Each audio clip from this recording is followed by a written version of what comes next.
So last week I came pretty close to a mental breakdown because my newly released song didn't perform as well as I hoped it would. So I decided to take a break from social media, and that break wasn't scheduled for another 1.5 weeks, but I also took it a step further.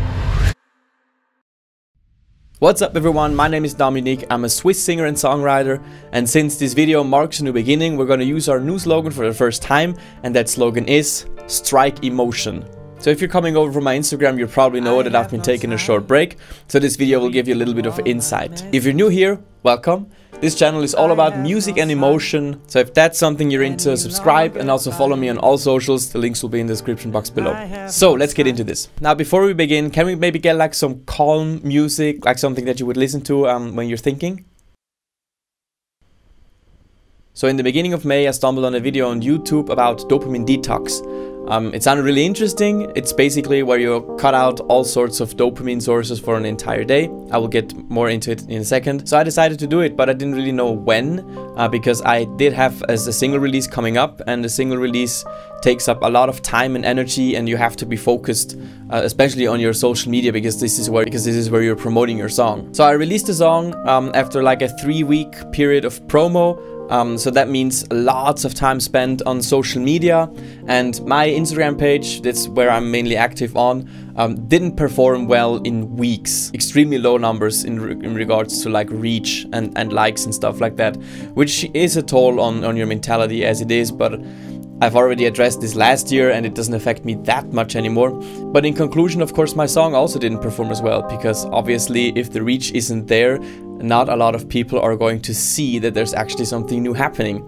Plus the song was a little bit niche, so it wasn't really that surprising that the numbers weren't as high as some of my other songs, and that's totally fine. So I usually take like 2 or 3 social media breaks per year, and I did have a break scheduled for around 2.5 weeks after the song released, and obviously I took that break way earlier. So last week on Thursday, at the time of this recording, I decided to take a break from Instagram completely.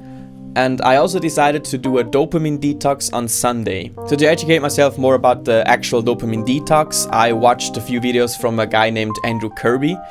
And to educate myself further into what dopamine actually does to your brain and another things in relation to that, I watched a lot of videos from a guy named Alex Becker. You'll find both channels in the description box down below. So I don't really want to get too much into explaining what a dopamine detox is or what it actually does, because those channels explain it way better than I ever could. I'm just here to share my experience. So here's basically what you are allowed to do. You're allowed to drink water, eat non-stimulating food, so bread, write and take walks and exercise. That's basically it. That's all you're allowed to do. So Sunday came and I was really nervous. The first thing I did was put my phone into a bag. I informed close people to me that I was actually doing the dopamine detox, so if there was an emergency, they knew where I was to be found or how they could reach me.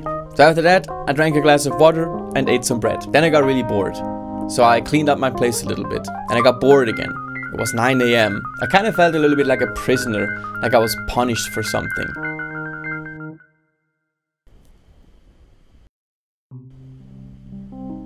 So I decided to take my first walk. The first walk I did was into a forest, and the funny thing about the walk was I felt incredibly calm and incredibly relaxed.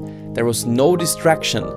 There's like you got like a weird appreciation for nature that honestly you always should have, but I guess it's very easy to forget. It's like you're noticing all the different smells. You're noticing all the different colors.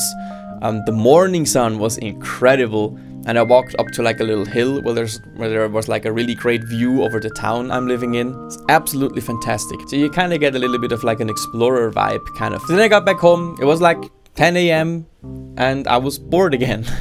So I took a glass of water and I sat on my balcony where I was bored again. I watched a tree in the wind, because that's really all I was able to do. But at this point you were kind of used to the entire thing already. So it was really easy and really quick to fall into like deep thoughts, and this is what it's all about, of course. I got up, I sat on a couch, I sat on a chair, and at like 11 AM I just couldn't take it anymore, so I decided to just lay down for a nap. I slept like a baby. I slept for 3 hours and it felt like nothing. So it was around 2 PM when I woke up and I was bored again. What are you doing? So I went back to my kitchen table and started to write.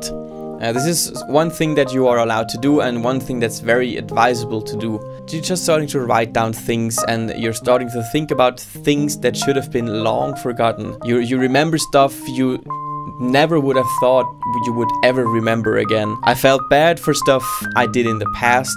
I started to miss people I didn't think of in months or years. But I also remembered happy times. I remembered really great stuff about my childhood. I remembered old friends. Just really good times. It kind of felt like a trip to the past almost. And like, here's the thing, if all you're doing all day is just thinking, you're thinking deep very fast, and you start to forget where you are, and you're kind of start to blend out your surroundings and completely live and completely experience what's in your head. And that's really quite amazing, to be honest. Then again, it was 3 p.m, halfway through the day, and I'm still so bored. So I slept for another hour. I wrote for another 30 minutes. I cleaned my windows, which I'm not sure I should have done. But at this point, I'm like, whatever. So I took my second walk around town, and I still felt like a prisoner, to be honest. And I felt like that the entire day. And the second walk wasn't quite as amazing as the first one, because the first one was in the forest, the second one was like on the street. Probably should have planned that a little bit better, but still very calm, very relaxing, and very stress-free. Now, I don't want to drag this video out too long. I got home at around 5 p.m, 6 p.m. I sat on my balcony for a little while. I sat on my couch for a little while. I sat on my kitchen table for a little while. I wrote a little bit more, and then I took a bath for an hour because I walked a lot. So 8 p.m. came, and I really couldn't take it any longer, so I decided to just go to sleep. So I went to sleep at 8 a.m, got up at 4 a.m, and that was kind of it. So in conclusion, I thought a lot. I was bored a lot, but I also was amazed a lot. I got new ideas, I got new motivation. And I remembered so many songs. Like, I had like 7 or 6 songs that I would play in my head for like hours during the entire day. I pretty much never had a time where there wasn't a song playing in my head, which I kind of always have a song playing in my head, but it was kind of very obvious during the detox. And here's the thing, I didn't miss social media one single bit, not at all. So what now? I am very aware of the dopamine, or like the bad dopamine.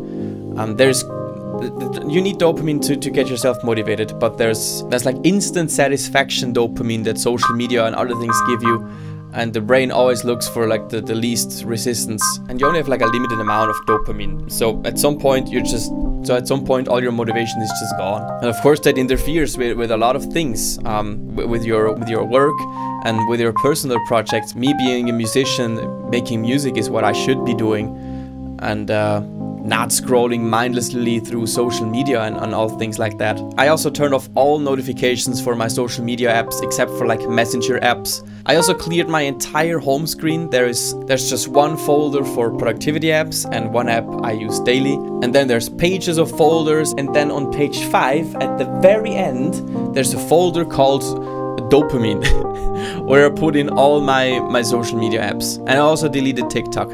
I cannot have TikTok in my life. It's too distracting. So moving forward, I'm very cautious with the dopamine triggers that I get. That also includes, of course, social media, gaming as well, bad foods. Oh, and I also quit coffee. But I guess that's a topic for another time. Alright, I think that's enough. Thanks. So, dopamine detox. Is it something for you? Yes. If you have a cell phone, I think it is something for you. Mental health is serious. If you want to get things done, this is serious. This is a problem that you need to be aware of. I'm surprised that the awareness for that isn't as high. It can ruin so many things, and as a responsible adult, I think this is something that you need to get under control. But again, I'm not here to educate. I'm not just here to share my experiences as a musician. If you want to educate yourself, check out the channels that I linked below. You will find a lot of very interesting things on those channels. So yeah, so that's about it. So moving forward, there will be 1 video per week. There will be 1 to 2 live streams, usually 2, sometimes 1 live stream per week. Maybe like a highlight clip here and there from the live streams. And again, here on this channel, we're all about music and emotion. So please, if you enjoyed, leave me a like, subscribe if you want to join the Q fam, and follow me on all my socials, and I will love you for eternity. That's it. Take care. Bye.